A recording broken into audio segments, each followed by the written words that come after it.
আপনাদের বাড়িতে যে ফুলকপি খেতে চায় না তাকে এইভাবে একবার ফুলকপিটা বানিয়ে খাওয়ান। নমস্কার সবাইকে, আমার চ্যানেলে সবাইকে স্বাগত জানিয়ে আবারও চলে এলাম একটা নতুন রেসিপি নিয়ে।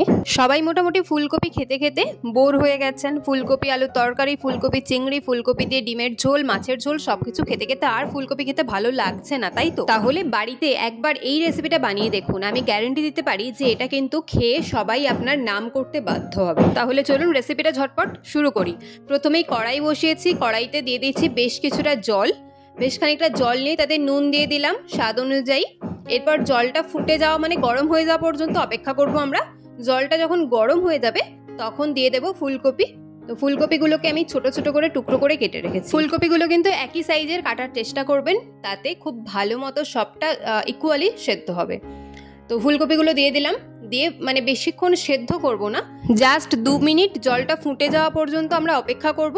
তারপরে এটাকে ছেঁকে নেব এবং ছেঁকে নিয়ে জলটা পুরোপুরি ঝরিয়ে নেব। আর একই সঙ্গে লক্ষ্য রাখতে হবে যেন ফুলকপিটা মানে একটু ঠান্ডাও হয়ে যায়। আর অবশ্যই এই সময় একটু খেয়াল রাখবেন যেন ফুলকপি একদমই সেদ্ধ না হয়ে যায়, জাস্ট একটু জল ভাপিয়ে নেওয়া পর্যন্তই আমরা এটাকে রাখবো। ফুলকপিটা রেডি হয়ে গেছে, এরপর ছেঁকে নিচ্ছি। তো এদিকে একটা ব্যাটার বানাবো, তার জন্য একটা বোল নিয়ে নিলাম। তাতে নিয়ে নিচ্ছি 4 চামচ ময়দা। এই পরিমাণটা ঠিকঠাক রাখবেন, তাহলে কিন্তু উপরের কোটিংটা খুব ভালো হবে।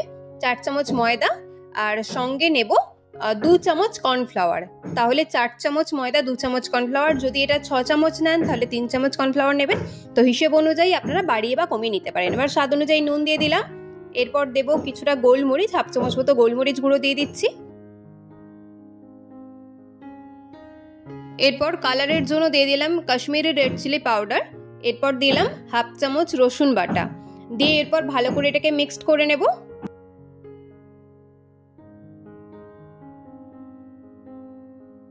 এরপর অল্প অল্প করে জল দিয়ে আমরা একটা ব্যাটার বানিয়ে নেব। ব্যাটারটা কিন্তু খুব বেশি ঘন বা পাতলা হবে না। বেগুনি বানানোর জন্য যেমন ব্যাটার বানাই, তো তার থেকে একটু মোটা রাখতে হবে, মানে ঘন রাখতে হবে ব্যাটারটা। তো জলটা কিন্তু অল্প অল্প করে দেবেন, একবারে বেশি দিয়ে দেবেন না, তাহলে কিন্তু মানে পাতলা হয়ে যেতে পারে। তো দেখুন ব্যাটারটা ঠিক এই রকম হবে, ঘনত্বটা ঠিক এই রকম হবে। তো ব্যাটারটা ভালো করে আমরা গুলিয়ে নিয়েছি।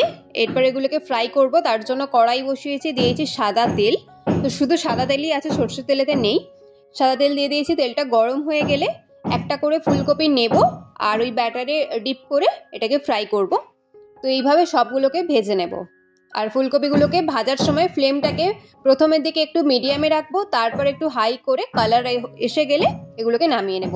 একবারে ভাজতে ফুলকপিগুলো ওই 5 থেকে 7 মিনিট টাইম লাগবে, খুব বেশি গলিয়ে ফেলবো না, সেইটা খেয়াল রাখতে হবে। তো দিয়ে দিয়েছি ফুলকপিগুলো, এরপর উল্টে পাল্টে ভেজে নেব, তাহলেই হয়ে যাবে।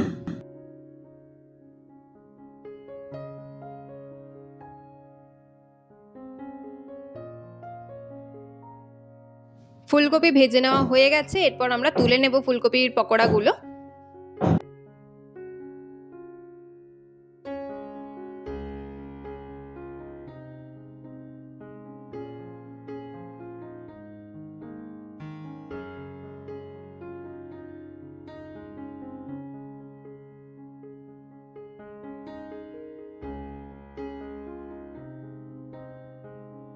তো একইভাবে বাদবাকিগুলো ভেজে নিচ্ছি।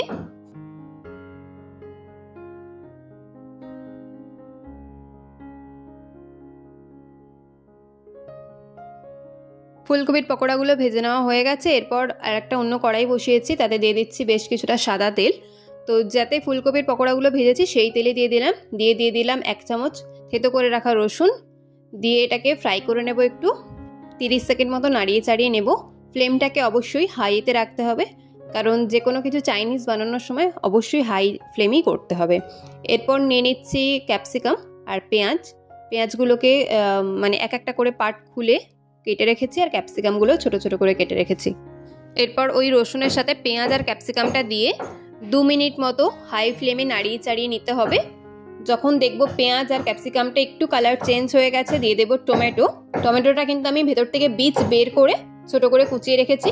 তো আপনারা এখানে রেড বেল পেপার বা ইয়েলো বেল পেপার অ্যাড করতে পারেন, আমার কাছে ছিল না, আমি সেই জন্য দিইনি। তো টমেটো দিয়ে দিলাম, দিয়ে এরপর সস অ্যাড করব। প্রথমেই দিচ্ছি 3 চামচ রেড চিলি সস।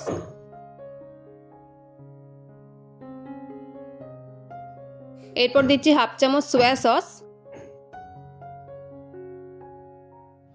এখন দিচ্ছি 1 চামচ টমেটো কেচাপ। এরপর দিচ্ছি হাফ চামচের থেকেও কম ভিনিগার, আপনারা এই জায়গায় লেবুর রস ব্যবহার করতে পারেন। দিয়ে দিলাম, দিয়ে সব কিছুকে একসঙ্গে ভালো করে মিশিয়ে নেব আর সব সসের যেন কাঁচা গন্ধ কেটে যায়। তো ভালো করে নাড়িয়ে চাড়িয়ে নিচ্ছি।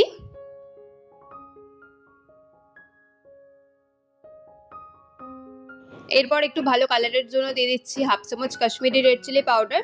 দিয়ে সমস্ত কিছুকে ভালো করে আবারও মিশিয়ে নিচ্ছি। এরপর দিয়ে দেবো পেঁয়াজ কলি। তো এখানে আপনারা স্প্রিং অনিয়ন ব্যবহার করবেন, আমার কাছে ছিল না সেই জন্য আমি পেঁয়াজ কলি দিয়েছি। ছোট ছোট করে কুচিয়ে রেখেছিলাম, পেঁয়াজ কলিটাও দিয়ে দিলাম। দিয়ে হাই ফ্লেমে, ফ্লেম কিন্তু অবশ্যই সবসময় হাইয়েতে রাখবেন। হাই ফ্লেমে মিনিট 2 মতো নাড়িয়ে চাড়িয়ে নিয়ে এরপর ফুলকপির পকোড়াগুলোকে দিয়ে দিচ্ছি, যেগুলো আমরা ভেজে রেখেছিলাম সেগুলোকে দিয়ে দেবো। দিয়ে হাই ফ্লেমেতেই আরও 2 মিনিট মতো ভালো করে মিক্স করে নেব যে সসের মশলাটা বানিয়েছি তার সঙ্গে।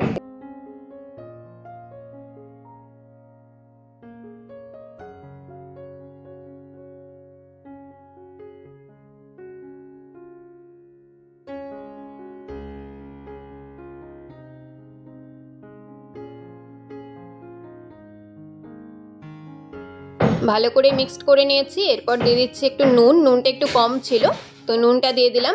দিয়ে আরও ভালো করে একবার মিশিয়ে নিচ্ছি। আপনারা যদি একটু মিষ্টি মিষ্টি চান তাহলে এই সময় একটু চিনি অ্যাড করতে পারেন। এরপর দিয়ে দিচ্ছি জল। আমি যে বাটিটা দেখালাম ওই বাটির পৌনে 1 বাটি মতো জল দিলাম। তো জলটা দিয়ে ভালো করে হাই ফ্লেমেতেই রেখে একবার মিশিয়ে তারপর দিয়ে দেবো হাফ চামচ কর্নফ্লাওয়ার গোলা জল। দিয়ে আবারও একবার ভালো করে নাড়িয়ে চাড়িয়ে নিয়ে এটাকে ফ্লেমটাকে অফ করে দিয়ে চাপা দিয়ে মিনিট 5 মতো স্ট্যান্ডিং টাইমে রাখবো। তারপর এটাকে সার্ভ করে দেবো। আপনাদের বাড়িতে যে ফুলকপি খেতে চায় না তাকে এইভাবে একবার ফুলকপিটা বানিয়ে খাওয়ান, সে বুঝতে পারবে না প্লাস খেয়েও নেবে, আর খেতে কিন্তু ভীষণ ভালো হয়। তো আমার কিন্তু ফুলকপি চিলি রেডি। এটা রুটি, লুচি, পরোটা যে কোনো কিছুর সাথে সার্ভ করতে পারেন, খেতে দুর্দান্ত লাগে। তাহলে ডিনারে কিন্তু এটা বানিয়ে ফেলতে পারেন, এটা কিন্তু খেতে বেশ ভালোই লাগে। তাহলে এরকম নতুন নতুন রেসিপি পাওয়ার জন্য চ্যানেলটা সাবস্ক্রাইব করে পাশে থাকবেন, লাইক কমেন্ট শেয়ার করবেন। আর যদি কোনো রেসিপি দেখতে চান অবশ্যই কমেন্ট করে জানাবেন, আমি শেয়ার করবো আপনাদের সঙ্গে। তো এদিকে চিলি ফুলকপি কিন্তু একদম রেডি। দেখে লোভ লাগছে তো, তাহলে ঝটপট বানিয়ে ফেলুন আর সবাইকে তাক লাগিয়ে দিন। তো দেখুন আমি সার্ভ করে দিয়েছি, কতটা সুন্দর দেখতে হয়েছে, ভীষণ ভালো টেস্ট হয়েছিল। তাহলে আজকের মতো এখানেই শেষ করছি, আবার দেখা হবে অন্য কোনো রেসিপির সঙ্গে। ভালো থাকবেন, সুস্থ থাকবেন, আজকের মতো টাটা। আর অবশ্যই এভাবে চিলি ফুলকপি বানিয়ে আমাকে কমেন্ট করে জানাবেন কেমন লাগলো। আর যারা ফুলকপি খেতে চায় না তাদেরকে এইভাবে ফুলকপিটা বানিয়ে খাওয়ান। আজকের মতো টাটা।